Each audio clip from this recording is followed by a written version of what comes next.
U srcu farme srećnih praseta, ugnežđen u brdima koji se teku, živeo je znatiželjni mali prasić po imenu Persi.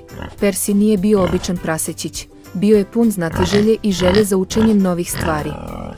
Jednog sunčanog dana, dok je Persi šetao po farmi, nailazi na farmera Brauna kako uči patkiće da broje. Zaintrigiran, Persi se približava da sluša. Kvak, kvak. 1, 2, 3, ebetali su patkići, sledeći Braunov primer. Nos Persija počeo je da mu se mrda od uzbudljenja.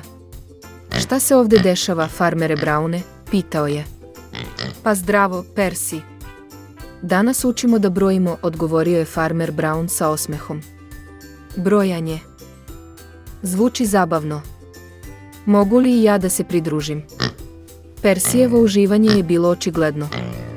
Naravno, Persi. Što više, to veselije, smejao se farmer Braun. I tako, Persi se pridružio patkićima u njihovoj lekciji brojanja.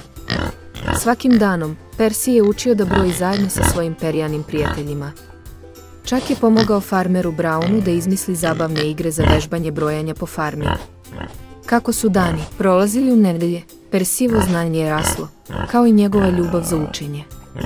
On je otkrio čuda azbuke sa pomoću mudrog starog jastreba, gospođe Holtz, i naučio o važnosti timskog rada od vrednog ovčarskog psa, Badija. Ali Persijeva znatiželja nije stala na tome. Jednog dana, nailazi na knjigu o biljkama i cvetovima u Braunovoj štali.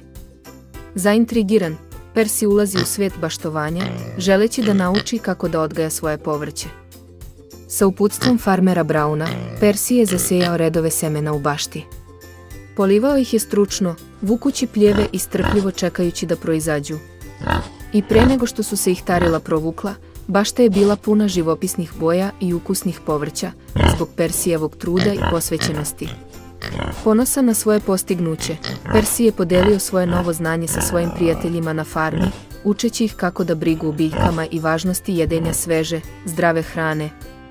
Od brojanja do gradinarstva, Persijeve avanture na farmi srećnih kopita bile su ispunjene smehom, učenjem i prijateljstvom. I kada je sunce zaljeptilo iznad brdovitih hrpa, Persije je bilo neizbežno da oseti zahvaljenost za čudesan svet znanja koji ga čekao svaki dan.